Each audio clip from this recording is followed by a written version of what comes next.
Starting off a herb garden can be super exciting, and it's going to be based on three things: what you want to be able to grow, how much room you have, and is that room only in a cement area, or do you have soil area available? Because what you do will make a huge difference based on those three things: what you love to eat, how much room you actually have, and is it cement or soil. So let's have a bit of a look, okay? Because it can be super easy and very exciting.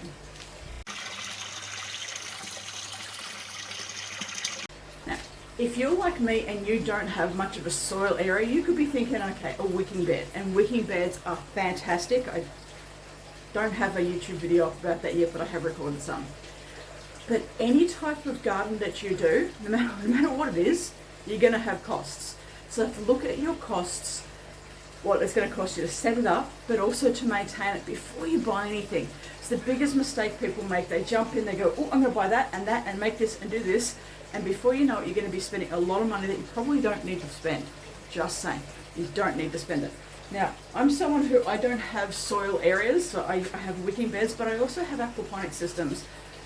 And in this case, container gardening might be what you're thinking. So let's think about containers for a minute. So I'm going to show you a very handy, super handy. This is turmeric. Pretty awesome. In a container. This turmeric plant, that's over 1 meter tall, takes 9 months to grow. So I usually have them in my wicking bed, but you just saw that's in a container. Super heavy to lift, by the way. But it's the tubers in the container, the roots, that are actually what we use as turmeric. But I can't just have that and then leave it, right? As in, after the year, like after it's harvested, that soil will be completely depleted. So that means I have to tip out that soil and add new soil. That's an ongoing cost. So basically, when you're container gardening, often the costs that you start with, you'll have each season. You also have things like fertilizers, slow release fertilizer, liquid fertilizer, some type of fertilizer you're going to need to use within especially container gardening, but most of your gardening. You're going to need compost, you're going to need the soil.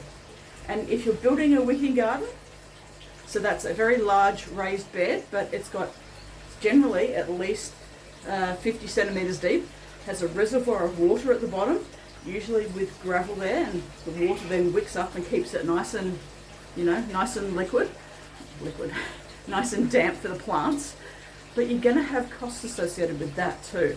And you're still going to need to add compost, fertilizer, and obviously water throughout the year. Something that's super easy to forget about. And I'll be the first to say, with all of my container gardens, I keep forgetting to put fertilizer in there every now and then. I actually make my own fertilizer, so I don't have to keep buying it, but it's still a cost to begin with. Even if you go local and you try to find stuff to make your own fertilizer, which is really smelly, by the way, it's still going to cost you. So keep in mind what the ongoing costs will be if you're thinking about starting a herb garden. And is it worth it? Absolutely, because it's healthy food. Don't put chemicals in. We don't want to do chemicals. We actually want healthy food, nutritious food. We want real flavor, so we don't have to try to cover it up with all those sauces. Okay? Now I'm going to tell you what I do though when it comes to herb gardens. I do most of my growing in aquaponics systems. Okay? What is aquaponics? It's actually one of the most sustainable ways of gardening that we can do now, that grows food faster and uses less water. What it is, and we can do this in any environment, in any climate, in any space. This is a small system, but you can have so much smaller inside, and you can have so much bigger outside, or in greenhouses, or in glass houses, or in hot houses. There are so many options, and that's what makes it perfect in any area. Seriously, any area. Freezing cold, really hot, you can work around this. And you can do it inside or outside. And it's really sustainable in the sense of we're recycling the water. So once we fill it up, we're constantly using the water. And the best part about it is we've made it into a form of an ecosystem. So we're taking nature, we're replicating nature, and we're putting it into an ecosystem, so into a man-made design. And we're using fish that are constantly producing a type of fertilizer that our plants can use. And with the system we have a filtration system to make sure that fertilizer that the fish are producing is able to be absorbed by the veggies. So that's what happens in our filter part. And what happens is the veggies will then filter the water for the fish. So it's a beautiful balance of everything that happens. The fish provide the fertilizer for the veggies, and the veggies filter the water for the fish. And I'm about to show you my little courtyard system that I build and that I grow most of my herbs and greens in.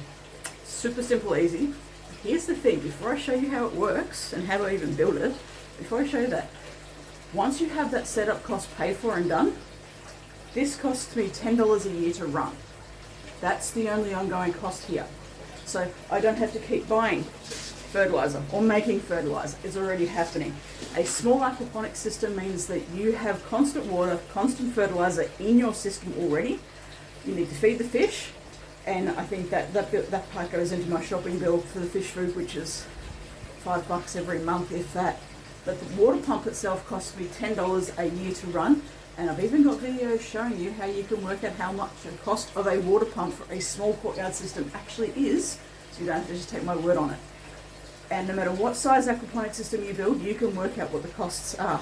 So let's actually have a look at what I mean when I say my courtyard aquaponics system, because I think you need to know a perfect and ideal way of having a herb garden. If you live in an area where there is cement, tiles, pavers, anything like that. This is a small little system in a small little area, like 1.5 meters wide, a little over 1/2 meter wide, and 1 meter tall, plus whatever height the veggies will be. And here's the thing, it's not just herbs. I've actually got broccoli growing in here, so I'm going to be able to show you the potential is amazing. Start off with herbs, end up with the rest of your veggies. Check out the description to find some more information about aquaponics and how you can move forward and get this happening. This is the overall view, and I'm in the process of just making it look a little bit more pretty. But we can see we have fishes down the bottom. Aren't they cute and gorgeous? Lovely pets for the kids, and they're thinking they're going to get fed, which is why they're all out. So those fish are providing lots and lots of fertilizer for my veggies. So the water comes up here, and we have one filter, but this is our main filter, which is what we call a grow bed. This is where the nitrification happens. So all of the fish waste is turned into fertilizer in this sort of stuff. This is called expanded clay. We have it on both sides in this particular design. The water filters through the grow bed and then comes back out with these pipes and back into the fish tank. Nice closed loop system. How awesome is that? And let's have a look at what I'm currently growing. This is a type of Brazilian spinach, and it is meant to look curly and rubbery. It tastes delicious.